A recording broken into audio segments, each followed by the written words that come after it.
Good morning mga lods, mga ma'am, mga sir. Welcome to my vlog. So ngayon nandito tayo sa City of Catbalogan mga lods, particular dito sa Metro at mayroon tayong bibilhin mga lods at napansin ko talaga itong mga lods, ano? Napaho ako mga lods itong bagong gawa na building na tinatawag na Samar Convention Center mga lods, ano? At kahit dito sa entrance o sa lobby makita na natin mga lods, ano, na napakaganda po yung mga design, very elegant kahit po ito yung mga lamp shades mga lods. At ito naman ang napawa ako itong design na tahong or shell ng tahong mga lods. Apo pwede pa palang gawing design ito mga lods, napakagandang tingnan mga lods dito pa sa entrance.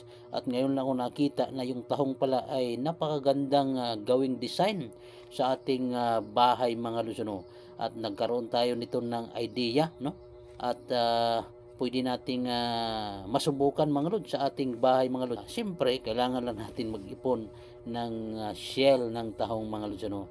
At ito, dito ako sa entrance pa lang mga lods, hindi pa kasi binuksan, talagang mapapawaw ka talaga sa ganda, no. At itong design din ng poste, kakaiba mga lods. Itong Samar Convention Center mga lods, ano, ito ay managed under ng Samar Provincial mga lods, ano.